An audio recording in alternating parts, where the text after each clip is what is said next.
दोस्तों, तेज धूप और प्रचंड गर्मी में भी करी पत्ता ना तो सूखेगा और ना ही पीला पड़ेगा। जड़ों में दबा दें एक टुकड़ा ये चीज, आपका पौधा पूरी गर्मी हरा भरा और जंगल जैसा घना बना रहेगा।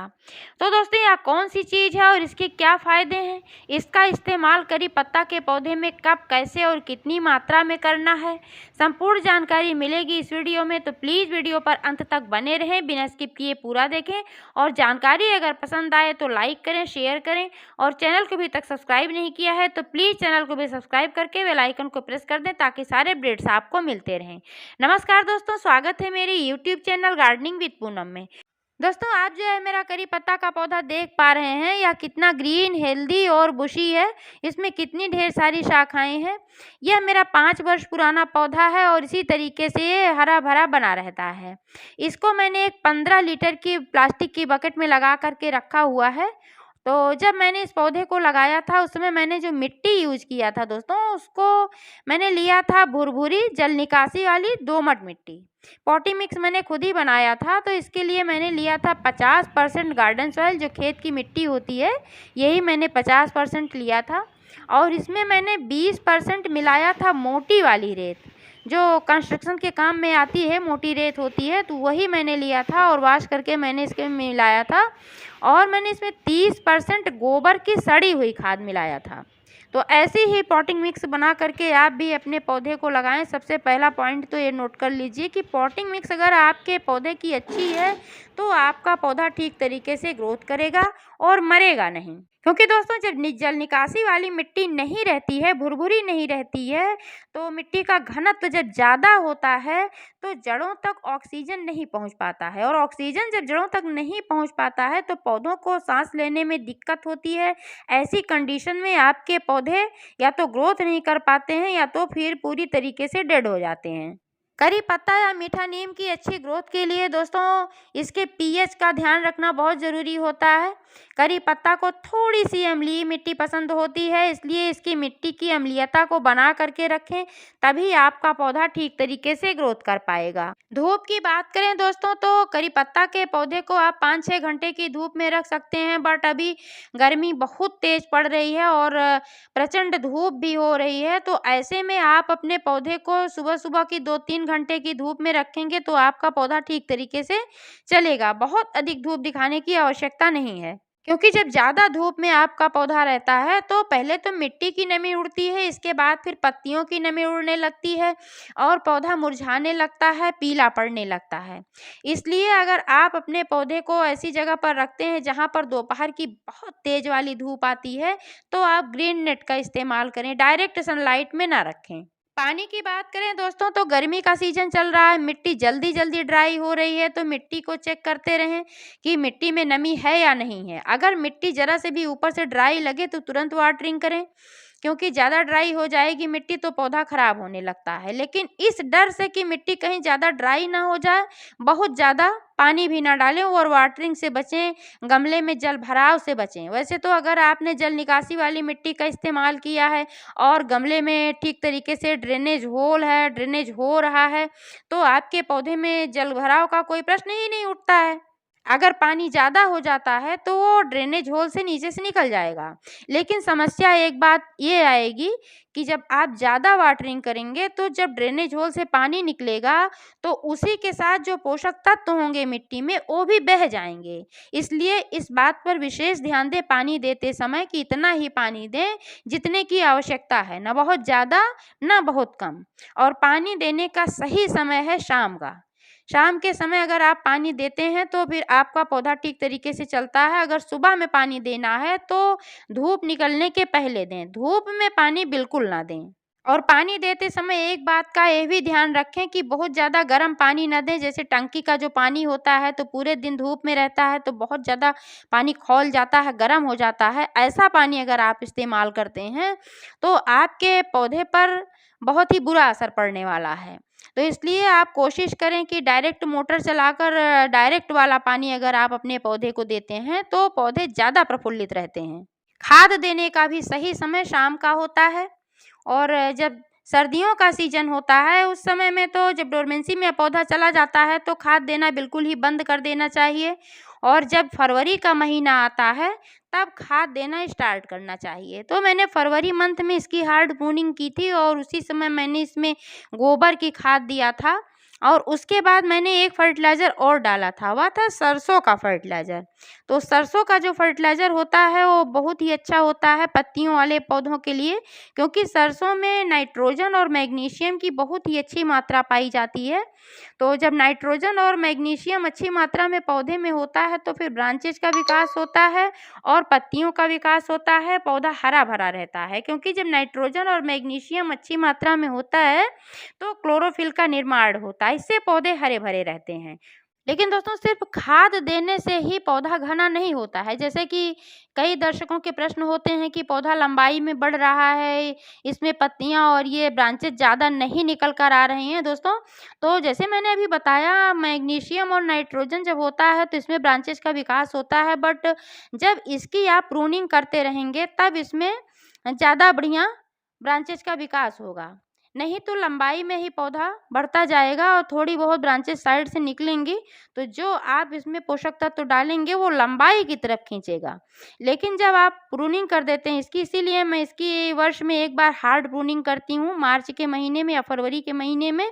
उसके बाद भी मैं प्रूनिंग करती रहती हूँ, 1.5-2 महीने में मैं इसकी प्रूनिंग करती हूँ। ऊपर से ऐसे यहाँ से कट करके हटाती हूँ, 8-10 इंच कट करके मैं हटा देती हूँ। क्योंकि जहाँ से मैं कटाई छटाई करती हूँ वहाँ से एक की जगह पे 3-3, 4-4 ब्रांचेज निकलती हैं। आप देख पा रहे हैं कि नीचे यहाँ पर सिर्फ 3 ब्रांचेज हैं और ऊपर इतना घना है। क्योंकि जब मैं प्रूनिंग करती हूँ तो एक जगह से 2, 2 जगह से 4 ऐसी ही ब्रांचेज निकलती हैं और पौधा पूरी तरीके से फिर बुशी हो जाता है। तो अगर आपका करी पत्ता का पौधा बुशी नहीं हो रहा है दोस्तों, तो आप प्रूनिंग पर ध्यान दें। छटाई कटाई से पौधे में नई और स्वस्थ शाखाएं निकल कर आती हैं और पौधा घना होता है, और साथ में आपको फर्टिलाइज़र भी देते रहना है। तो आप गोबर की भी खाद दे सकते हैं, क्योंकि गोबर की जो खाद होती है नाइट्रोजन, फास्फोरस और पोटेशियम से भरपूर होती है। इसमें संतुलित मात्रा में ये पोषक तत्व पाए जाते हैं। पौधे को ज़्यादा स्वस्थ रखने के लिए, ज़्यादा तेज़ ग्रोथ के लिए आप बहुत जल्दी खाद का इस्तेमाल ना करें। 1 महीने में 1 बार खाद दें, यही मैं बार बार कहती हूँ। तो इसमें खाद दिए हुए लगभग 1 महीना हो गया है। आज मैं इसमें फिर से फर्टिलाइज़र डालने वाली हूँ दोस्तों। मैं इसमें बदल कर फर्टिलाइज़र डालती हूँ। कभी मैं इसमें सरसों का डालती हूँ, कभी चाय पत्ती का डालती हूँ। पीछे मैंने चाय पत्ती का फर्टिलाइज़र दिया था, क्योंकि जो चाय पत्ती होती है इसमें भी नाइट्रोजन की अच्छी मात्रा पाई जाती है। इसके अलावा फास्फोरस, पोटेशियम भी पाया जाता है। तो ये एनपीके का काम करती है, तो फ्री का एनपीके है। क्योंकि जो चाय पत्ती छान कर फेंक देते हैं लोग, तो मैं छानी हुई चाय पत्ती को सुखा करके रख लेती हूँ और अपने सभी पौधों में उसका इस्तेमाल करती हूँ। आप चाहें तो फ्रेश चाय पत्ती का भी इस्तेमाल कर सकते हैं, लेकिन क्वांटिटी का ध्यान रखें। अगर फ्रेश चाय पत्ती का इस्तेमाल कर रहे हैं तो 1 छोटा चम्मच इतने बड़े कंटेनर के लिए पर्याप्त है। क्योंकि चाय पत्ती की मात्रा अगर अधिक हो जाती है तब भी पौधा खराब होने लगता है। उसमें नाइट्रोजन की मात्रा जो ज़्यादा होती है, इसकी वजह से भी पौधे खराब भी होने लगते हैं। और कुछ कीट ऐसे होते हैं, जब नाइट्रोजन की एक्स्ट्रा मात्रा हो जाती है तो वो आकर्षित होते हैं, जैसे कि एफिड्स वगैरह। समय समय पर आप नीम ऑयल का भी छिड़काव कर सकते हैं, क्योंकि कई बार पौधों पर कीड़ों का भी अटैक हो जाता है, तब भी पौधे खराब हो जाते हैं। तो अगर पहले से ही आप नीम ऑयल या नीम की पत्तियों से बना हुआ कीटनाशक इस्तेमाल करते रहेंगे तो आपका पौधा कभी भी रोगग्रस्त नहीं होगा, इस पर कीड़ों का भी अटैक नहीं होगा, पौधा स्वस्थ रहेगा। क्योंकि इसका इस्तेमाल पत्तियों का खाने पीने में होता है और इसका औषधीय गुण भी इसमें बहुत ज़्यादा पाया जाता है। औषधि के रूप में भी इसको डायरेक्ट लोग इस्तेमाल करते हैं। तो इसलिए इसमें भूल कर भी केमिकल फर्टिलाइज़र का इस्तेमाल ना करें, क्योंकि अगर केमिकल फर्टिलाइज़र का आप इस्तेमाल करते हैं तो ये पौधा जहरीला हो जाता है, और जो इसकी पत्तियों का इस्तेमाल हम करते हैं तो फ़ायदे की जगह नुकसान हो जाता है।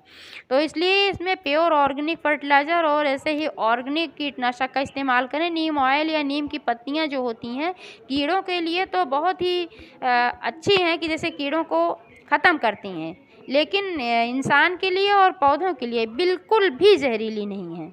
और आज दोस्तों इसमें मैं 3 चीज़ों का इस्तेमाल करने वाली हूँ। सबसे पहले तो मैं इसमें खाद डालूँगी गोबर की। इसके पहले मिट्टी की ऐसे ही गुड़ाई करना है। मिट्टी की गुड़ाई करके मैं हमेशा जब भी फर्टिलाइज़र डालती हूँ तो ऊपर से 1 इंच मिट्टी निकाल लेती हूँ। क्योंकि जब मिट्टी निकाल कर फर्टिलाइज़र में डालती हूँ तो फिर ऊपर से ये जो निकाली हुई मिट्टी रहती है इसको डाल देती हूँ, तो फर्टिलाइज़र नीचे दबा रहता है और जब पानी इसमें डाला जाता है तो डिकम्पोज्ड होता रहता है और पोषक तत्व छोड़ता रहता है और पौधों को फ़ायदा पहुँचाता रहता है। ऊपर ही फर्टिलाइज़र कभी नहीं देना चाहिए क्योंकि इसका कोई फ़ायदा नहीं होता है। तो इस तरीके से आप देख पा रहे हैं मैंने मिट्टी की गुड़ाई करके थोड़ी सी मिट्टी निकाल लिया है। अब यहीं पर मैं फर्टिलाइज़र देने वाली हूँ। मात्रा की बात करें दोस्तों तो जो इतनी बड़ी ये बकेट है इसके लिए 2-3 मुट्ठी पर्याप्त है गोबर की खाद। तो इसमें मैं 2-3 मुट्ठी ऐसे ही गोबर की खाद डाल रही हूँ। और जब ये पौधा बढ़ता है तो इसको खाद वगैरह की ज़रूरत पड़ती है। अगर उस समय में खाद नहीं डाला जाता है तो फिर पौधे की ग्रोथ रुक जाती है, इसलिए खाद डालना ज़रूरी है। अभी आप देख पा रहे हैं पौधा हरा भरा अच्छा है तो खाद देने की ज़रूरत क्या है, लेकिन ऐसे समय में ज़रूर खाद देना चाहिए। जब पौधा फ्लावरिंग कर रहा है, फूल वाला पौधा या ऐसे पौधे हैं जो बढ़ रहे हैं, तो इस समय इनको न्यूट्रिएंट्स, माइक्रो न्यूट्रिएंट्स की आवश्यकता ज़्यादा होती है। तो आप देख पा रहे हैं मैंने इसमें इस तरीके से गोबर की खाद दे दिया है। और अभी मैं इसमें दूसरा जो फर्टिलाइज़र डालने वाली हूँ दोस्तों, यह है नीम की खली। अभी मैंने बताया कि पौधे पर कभी कभी कीड़े वगैरह का अटैक हो जाता है, नीम ऑयल का इस्तेमाल करें। तो आप इसी तरीके से इसकी जड़ों में नीम खली का भी इस्तेमाल करें। जब इसकी मिट्टी में नीम की खली डाल कर रखेंगे तो नीम की जो खली होती है ये बहुत ही बढ़िया फंगीसाइड का काम करती है और इसके इस्तेमाल से पौधे में कीड़े मकोड़े नहीं लगते हैं, मिट्टी में भी किसी तरीके के कीड़े मकोड़े नहीं लगते हैं और साथ में बहुत ही अच्छा नाइट्रोजन का भी स्रोत है और साथ में इसमें बहुत सारे पोषक तत्व पाए जाते हैं। तो ये फर्टिलाइज़र का भी काम करती है और कीटनाशक का भी काम करती है। क्वांटिटी की बात करें दोस्तों तो इतनी बड़ी बकेट के लिए मैंने इसमें लिया है 10-12-15 ग्राम, इससे ज़्यादा नहीं लिया है और इतना ही मैं इसमें इस्तेमाल करने वाली हूँ। कि इसको मैंने चूर्ण कर लिया है बनाकर, क्योंकि ऐसे ही खड़ा डालने पर थोड़ा डिकम्पोज्ड होने में टाइम लगेगा, गलने में टाइम लगेगा, तो चूर्ण बना करके डालना ज़्यादा बेहतर होता है। आप चाहें तो इसको लिक्विड फर्टिलाइज़र बनाकर घोल कर भी दे सकते हैं। और तीसरी जो खास चीज़ है दोस्तों, यह है फिटकिरी। फिटकिरी का एक टुकड़ा अगर आप अपने करी पत्ता के पौधे के मिट्टी में या किसी भी पौधे की मिट्टी में दबा देते हैं, जिसको अम्लीय मिट्टी पसंद है, तो आपका पौधा पूरी गर्मी खराब नहीं होने वाला है। क्योंकि फिटकिरी जो होती है इसमें ऐसा गुण पाया जाता है कि ये पौधे की नमी को बना करके रखता है, इसलिए पौधे हरे भरे रहते हैं। जो पानी वगैरह होता है तो पानी पौधे में धारण करने की क्षमता आ जाती है, बार बार सूखता नहीं है। फिटकिरी पोटेशियम का बहुत ही अच्छा स्रोत है, इसीलिए इसको पोटाश एलम के नाम से भी जाना जाता है। और इसमें पोटेशियम के अलावा भी कई पोषक तत्व पाए जाते हैं और ये एंटीबैक्टीरियल, एंटी फंगल भी है। तो हर तरीके से ये पेड़ के पौधे के लिए फायदेमंद है। मात्रा की बात करें दोस्तों तो इतने बड़े कंटेनर के लिए 4 से 5 ग्राम फिटकरी पर्याप्त है। इससे ज़्यादा इस्तेमाल ना करें, क्योंकि इससे ज़्यादा अगर आप इस्तेमाल करते हैं तो पौधे को नुकसान पहुंच सकता है और इससे कम करते हैं तो कोई फ़ायदा नहीं पहुंचने वाला है। तो आप अपने कंटेनर के अनुसार ही मात्रा तय करें। जितना बड़ा कंटेनर हो उसी हिसाब से आप कम ज़्यादा इस्तेमाल करें। आप चाहें तो इसका भी लिक्विड फर्टिलाइज़र बना करके डाल सकते हैं। 1 गिलास पानी में आप इसका चूर्ण बनाकर घोल लें और पौधे में डालें। लेकिन जब भी आप कोई लिक्विड फर्टिलाइज़र दें तो इस बात का विशेष ध्यान रखें कि मिट्टी पूरी तरीके से ड्राई होनी चाहिए, गीली नहीं होनी चाहिए। आप इसको एज अ फर्टिलाइज़र चूर्ण बनाकर भी इस्तेमाल कर सकते हैं और इसको इस तरीके से एक टुकड़ा मिट्टी में दबा सकते हैं। मिट्टी में जब आप इसको दबा देंगे तो धीरे धीरे डिकम्पोज्ड होता रहेगा, गलता रहेगा जब आप वाटरिंग करेंगे और धीरे धीरे धीमी गति से अपने पोषक तत्वों को छोड़ता रहेगा। एक बार इस्तेमाल करने के बाद फिर 1 महीने का वेट करना चाहिए दोबारा अगर आपको इस्तेमाल करना है।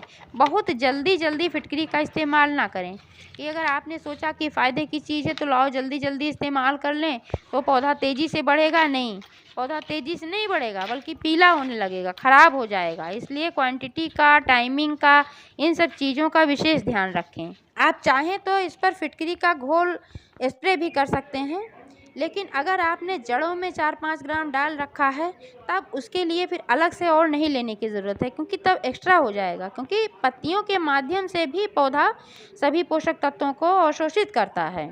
तो इसलिए अगर आपको इस पर छिड़कना भी है तो इसी 5 ग्राम में आपको आधा आधा कर लेना है। 3 ग्राम आपको फिटकरी में डाल देना, आधा से ज़्यादा डाल देना है, मिट्टी में डाल देना है। और 2 ग्राम आपको डाइल्यूट करके, क्योंकि ज़्यादा मात्रा में फिटकरी रहता है और पत्तियों पर आप छिड़केंगे तो पत्तियां ख़राब होने का खतरा बना रहता है, लेकिन कम मात्रा में अगर आप इस्तेमाल करते हैं तो पत्तियां बिल्कुल हरी भरी बनी रहेंगी। तो इस तरीके से आप अपने पौधे पर इसका इस्तेमाल कर सकते हैं।